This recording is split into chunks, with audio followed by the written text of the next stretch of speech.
اچھا، تو آج ہم ایک بہت اہم موضوع پر بات کر رہے ہیں، توکل، یعنی اللہ پر وہ مکمل گہرا بھروسہ۔ جی ہمارے پاس کچھ مواد بھی ہے جو اس تصور کو سمجھنے میں مدد دے گا، تو آئیے ذرا اس میں گہرائی سے بات کرتے ہیں۔ جی بالکل، اور شروع میں ہی یہ سمجھنا ضروری ہے کہ توکل صرف کوئی امید یا خواہش نہیں ہے۔ اچھا۔ جی، یہ اللہ کی حکمت پر، اس کے پلان پر ایک آپ کہیں فعال یقین ہے، خاص طور پر جب حالات مشکل لگ رہے ہوں۔ یہ ماننا کہ جو ہو رہا ہے یا شاید جو نہیں ہو رہا اس میں بھی کوئی نہ کوئی خیر ہے۔ صحیح، اور قرآن پاک میں تو اس پر بہت زور ہے۔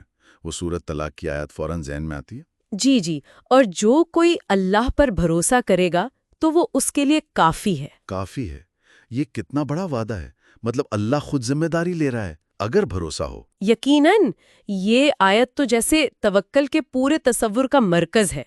یہ ہمیں یاد دلاتی ہے کہ ہماری کوششیں اپنی جگہ، لیکن نتیجہ اللہ کے ہاتھ میں ہے، اور وہ ہمارے لیے بہترین انتظام کرنے والا کافی ہے۔ اور یہ صرف کہنے کی بات نہیں، دل سے ماننے کی بات ہے۔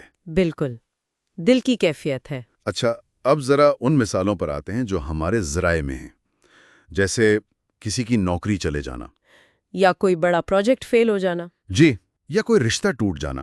یہ تو بہت تکلیف دہ چیزیں ہیں۔ ان حالات میں توکل کا کیا مطلب ہے؟ مطلب کہنا آسان ہے پر صحیح، یہی تو اصل امتحان ہوتا ہے توکل کا۔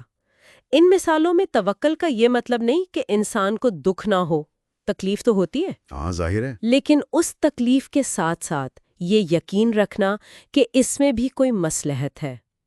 جیسے وہ بات کہ دروازہ بند ہو گیا، شاید اللہ آپ کو اس چیز سے بچا رہا ہے جو اس دروازے کے پیچھے تھی۔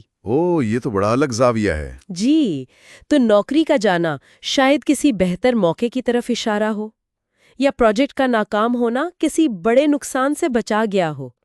یہ ایک کیا کہتے ہیں، چھپی ہوئی رحمت ہو سکتی ہے۔ تو مطلب یہ صرف قبولیت نہیں، بلکہ اسے ایک ممکنہ گائیڈنس، ایک رہنمائی سمجھنا ہے۔ بالکل، یہ نقطہ بہت اہم ہے۔ یہ تو سوچ ہی بدل دیتا ہے، بجائے یہ کہ میرے ساتھ برا ہوا، یہ سوچنا کہ شاید مجھے کہیں اور بھیجا جا رہا ہے۔ جی ہاں، یہاں جو بات دلچسپ ہے وہ یہ کہ توکل صرف یہ امید نہیں کہ سب ٹھیک ہو جائے گا، بلکہ یہ گہرا احساس ہے کہ جو نہیں ہوا نا وہ بھی ہمارے لیے اچھا تھا۔ واہ، یہ سمجھ جو ہے یہ مستقبل کے خوف کو بہت کم کر دیتی ہے۔ جب یہ یقین ہو کہ ایک ماسٹر پلانر ہے جس کی حکمت کامل ہے، جس کا منصوبہ ہمیشہ بہترین ہوتا ہے، تو دل کو ایک سکون ملتا ہے۔ صحیح، یہ بے چینی ختم ہوتی ہے۔ جی، بے چینی سے اطمینان کی طرف سفر ہے۔ تو اس سب کا مطلب یہ ہوا کہ توکل ہمیں حالات کے رحم و کرم پر نہیں چھوڑتا، بلکہ ایک مضبوط ذہنی اور روحانی سہارا دیتا ہے، بالکل، جس سے مشکلات کا سامنا بہتر طریقے سے کیا جا سکتا ہے۔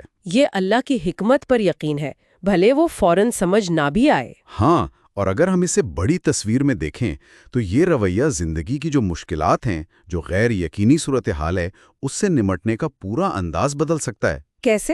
دیکھیں، یہ مایوسی کم کرتا ہے، اضطراب کم کرتا ہے، صبر اور شکر گزاری کو بڑھاتا ہے۔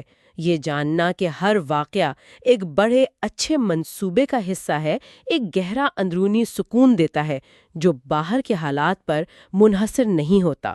صحیح، تو خلاصہ یہ ہے کہ توکل ایک فعال عمل ہے، ذہنی بھی، روحانی بھی۔ جی، یہ مشکل وقت میں اللہ کی حکمت اور اس کے کہہ لیں محبت بھرے منصوبے پر یقین ہے۔ یہ صرف انتظار نہیں، بلکہ بھروسے کے ساتھ کوشش جاری رکھنا ہے۔ بالکل درست، بہت خوبصورتی سے آپ نے خلاصہ کیا۔ شکریہ۔ اور اس گفتگو کے آخر میں ایک نقطہ سوچنے کے لیے چھوڑتے ہیں۔ جی، اگر ہر بند دروازے کو ایک ممکنہ رحمت یا حفاظت سمجھا جا سکتا ہے، تو پھر مستقبل کے غیر یقینی صورتحال کا سامنا کرتے ہوئے یہ نظریہ ہمارے فوری رد عمل اور ہماری لمبی مدت کی سوچ کو کیسے بدل سکتا ہے؟